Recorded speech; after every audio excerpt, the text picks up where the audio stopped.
اسلام کے اندر ایک اہم رکن بنی الاسلام علی خمسین، اسلام کی بنیاد 5 چیزوں پر ہے، ان میں سے ایک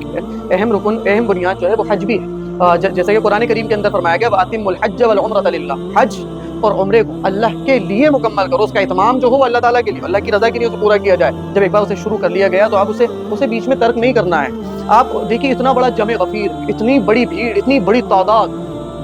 ایک بڑی تعداد پہنچ رہی ہے وہاں پہ، لیکن کسی طرح کا کوئی فساد نہیں، کسی طرح کا کوئی بگاڑ نہیں، الحمدللہ کسی طرح کا کوئی حادثہ، ہاں اچانک کوئی اس طرح کا ایکسیڈنٹ ہے، کوئی اس طرح کا حادثہ ہے جو آج ہو جاتا ہے، کہیں کوئی بلڈنگ گر جائے، کوئی کرین گر گئی تھی، وہ ایک الگ بات ہوتی ہے، لیکن آپ دیکھیں کسی طرح کی کوئی بدتمیزی، بے ہودگی پورے حج کے ماحول میں اتنی بڑی تعداد میں کہیں دیکھنے کو نہیں ملے گی۔ بالکل سکون کے ساتھ اتنے سارے اعمال جو حج کے ہوتے ہیں وہاں پر وہ ادا کیے جاتے ہیں، جیسے قرآن کریم نے کہا فَمَنْ فَرَضَ فِيهِنَّ الْحَجَّ۔ آپ اندازہ کیجئے، غیر عورت تو دور کی بات ہے، اپنی بیوی تک کے متعلق قرآن کریم نے جو بات کہی حج کے موسم میں فَمَنْ فَرَضَ فِيهِنَّ الْحَجَّ فَلَا رَفَثَ وَلَا فُسُوقَ وَلَا جِدَالَ فِي الْحَجِّ، کہ بس جو ان مہینوں میں حج کو لازم کر لیں، یعنی جس نے حج کا احرام باندھ لیا ہے، نیت کر لی ہے، تو پھر وہ اپنی وائف کے ساتھ بھی کچھ اس طرح کی گفتگو نہیں کرے گا زناشوئی کی، اور نہ ہی اللہ تعالیٰ کے کسی حکم کی خلاف ورزی کرے گا، اللہ تعالیٰ کے کسی حکم کو نہیں توڑے گا۔ اللہ کا حکم توڑنا تو ویسے ہی گناہ کا کام، لیکن پھر وہ مسجد حرام کے اندر ہو، حدود حرم کے اندر ہو، حج کے ایام کے اندر ہو، احرام باندھے ہوئے ہوں، آپ اس حالت کے اندر ہو تو اور بھی بڑا جرم ہو جاتا ہے۔ اور پھر واضح طور پر آگے فرمایا گیا وَلَا جِدَالَ فِي الْحَجِّ، اور جھگڑا نہ کرے، اتنی بھیڑ ہے،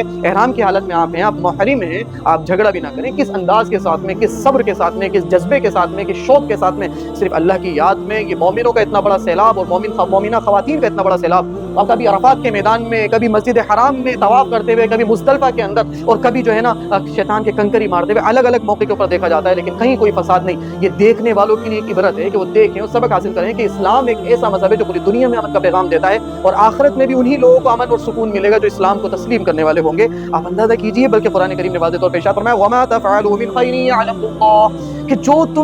کہ تم جو بھی اچھا کام کرو اللہ تعالیٰ اس کو جانتے ہیں، جو بھی کچھ تم اچھا کام کر رہے ہو۔ واقعی دیکھنے والوں کے لیے اس میں بڑی نصیحت کی چیز